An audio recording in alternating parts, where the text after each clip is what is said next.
Okay, August done and dusted. Already into September, so it's time for the regular catch up on how the store has been performing. So August's highlights, not kind of an incredibly exciting month in terms of doing stuff. Did have our first piece of advertising in the Blocks magazine.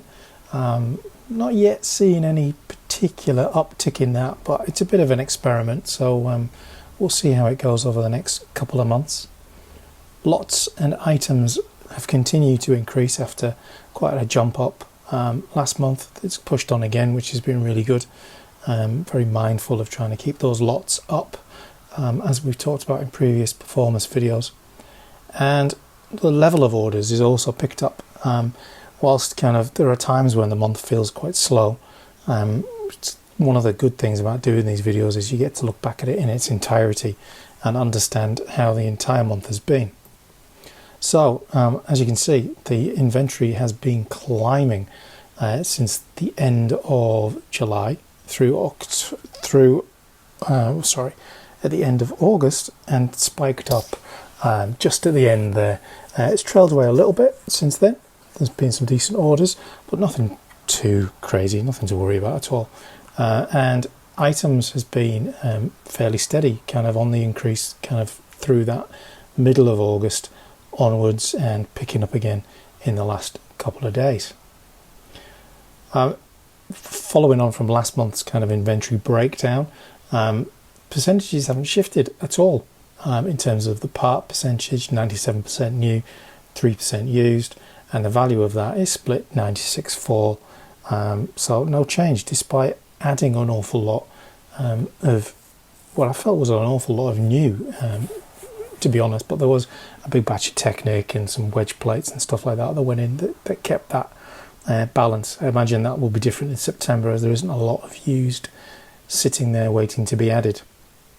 In terms of the breakdown of lots, adding in all of that Technics and wedge plates and things did push the lot count for used up to 24%, an increase of 2. But again, I imagine these things will settle down kind of through September. Total sales by platform, a big swing back the way in terms of Bricklink.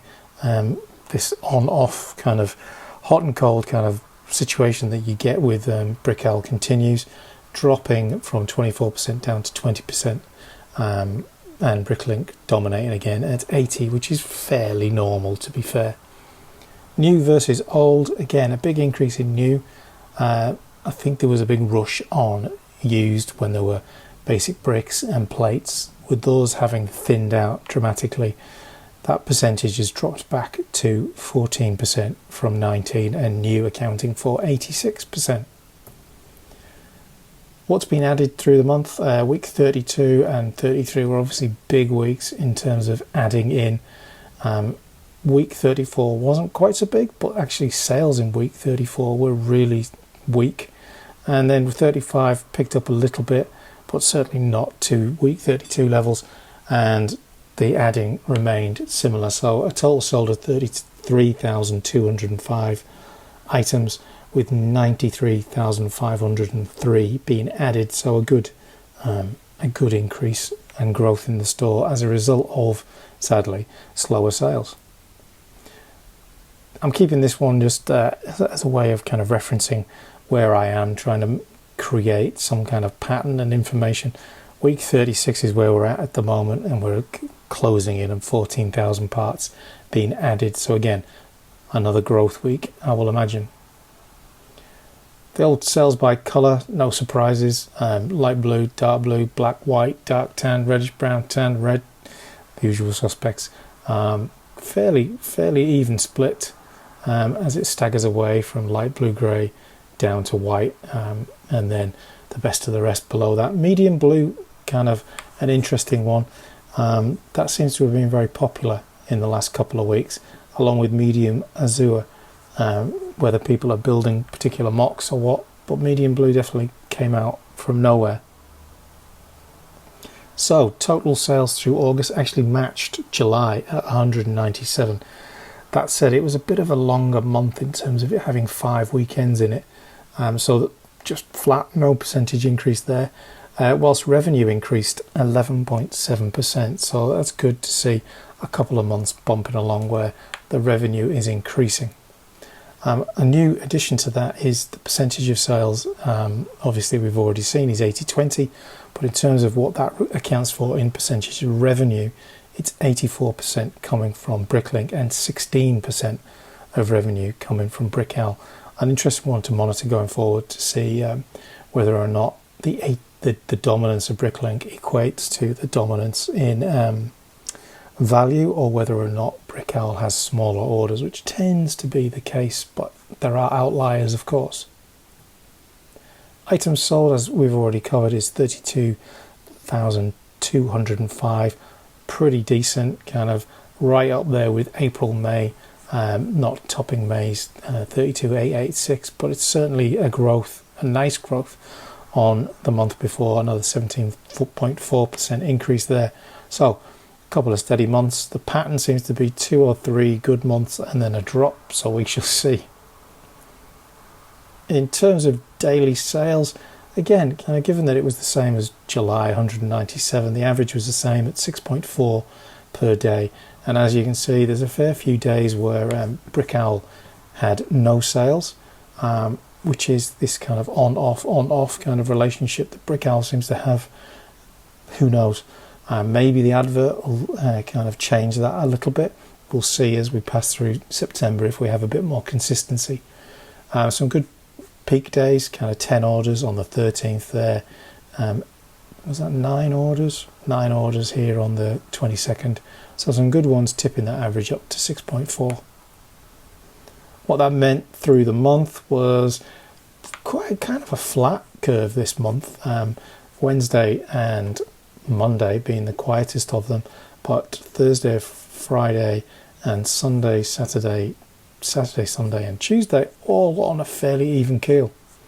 In terms of its impact through March through to August, as you can see, Brickowl is fairly flat, kind of Mondays, Wednesdays and Fridays and Sundays are their big days, or like one off, one on, whereas Bricklink, kind of that Wednesday, Friday, Saturday are the big days, but kind of they are evening out as we go through the year.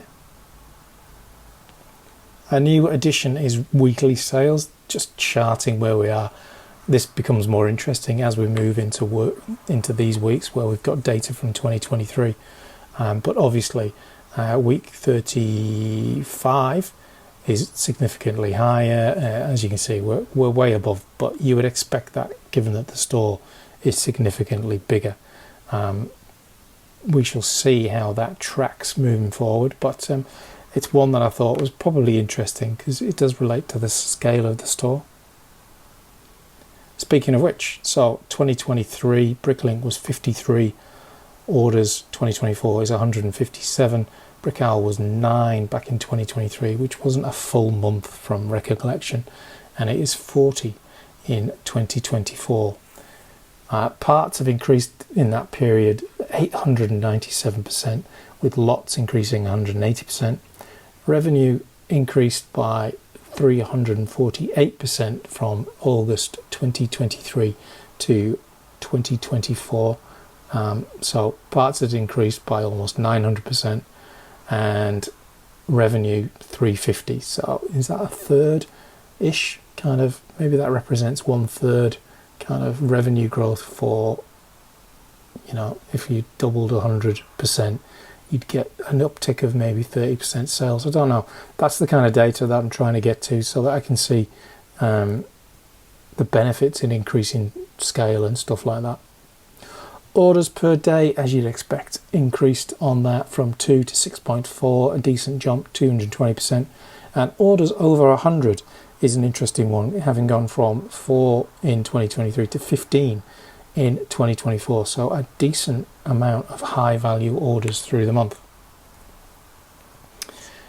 Average sales from 2023 to 2024, so this is average weekly sales, so similar to the number of sales we had earlier, but this is the actual value of them. So as you can see, kind of week 34 2023 was better than 2024, but the kind of the normal order that I imagine I will see through week 33 and week 35 is that 2024 is increased sales, and as you can see, it's almost a third bigger.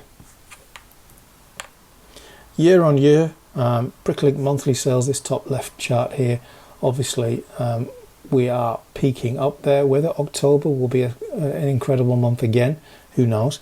We shall see. But as you can see, kind of the monthly sales is kind of bobbed and weaved on a fairly even keel.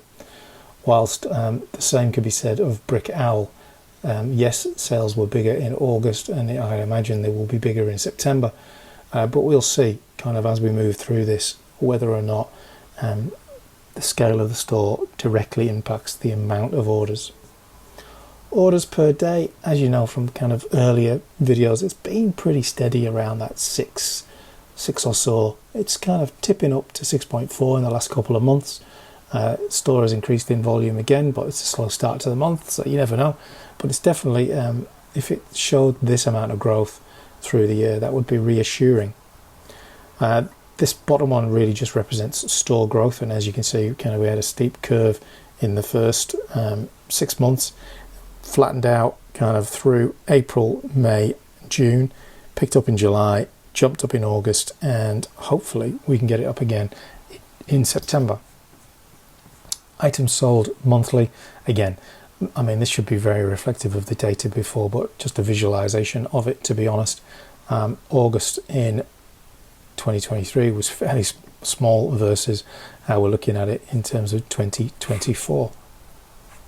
So the month, we've finished the month on 565,000 plus parts, 14,000 plus lots, 150 Bricklink fans, average sales at that 6.4 again, which is nice to see, but the items sold increasing by like 5,000 parts even, whilst orders remained the same. So as you can see, the bigger orders pretty much. YouTube subscribers growing, YouTube views fairly static, but given that there wasn't a lot of other content and definitely no shorts through the month, not to be too surprised by that. And Instagram followers creeping up, as it does, fairly organically. Interestingly, in the store buyer locations, Queensland returns to top of the chart with 56 through the month, but WA, the local audience, moving into second, and 43 of those sales came through Bricklink. So clearly not a lot of Brick Owl users in WA. Internationals stayed at that kind of 17-18 mark, which is good as well, given that changes in shipping recently have impacted international sales for a lot of sellers. But Victoria dropping back down kind of into the 20s. Interesting to try and understand what's going on over in Victoria. They were so dominant through till May, and then they really have fallen away quite a lot. Perhaps there's new stores, perhaps there's a better pick a brick wall. Perhaps it's just kind of a reflection of the cost of living issues and everything else that you see on the news. But if you've got any thoughts on that, and you are Victoria based, or you kind of got intel on Victoria, please leave a comment down below, because I really am quite fascinated to know how Victoria has gone from top of the shop to a lowly fourth. So where does that put us in terms of the WA market? As we stand, we are sitting in fourth place, which is really good. Kind of a fair away from Brickden.